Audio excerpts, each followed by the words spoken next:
Conducting advocacy is like taking a trip. Before setting off, you need to reflect on the route to take, and then you can prepare your luggage accordingly. So let's work out your advocacy roadmap together. When you plan a trip, the first question to ask yourself is where you want to visit.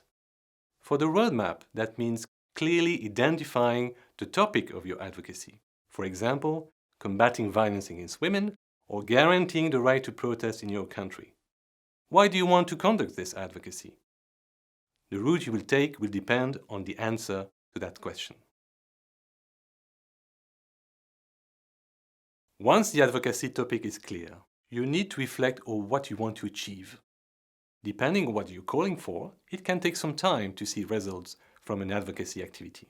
For example, calling for the immediate release of an imprisoned human rights defender is a short-term objective, while seeking the revision of any legislation will take longer.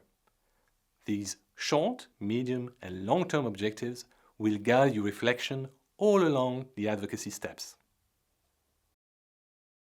Based on your objectives, identify the people and institutions you wish to meet during the trip, the people you want to influence to achieve the desired results.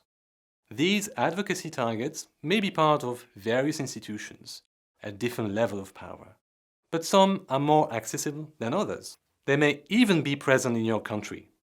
The EU delegation and the member states' embassies are easier to meet than the EU institutions in Brussels or the United Nations.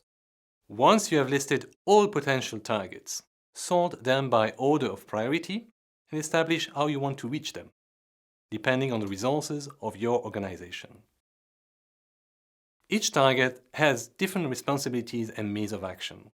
Draw up the messages and recommendations to be passed to each target, taking account of their responsibilities and reminding them of their own commitments.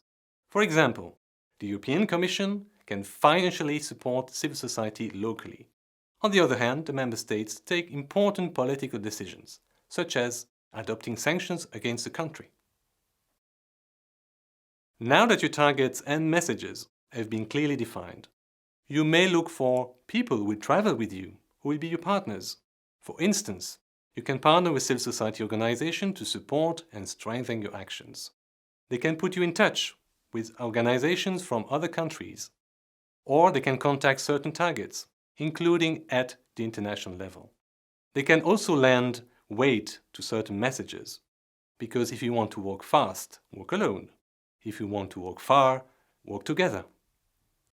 You can find concrete examples to better understand these steps in our training guide, available on the website of EuroMed Rights.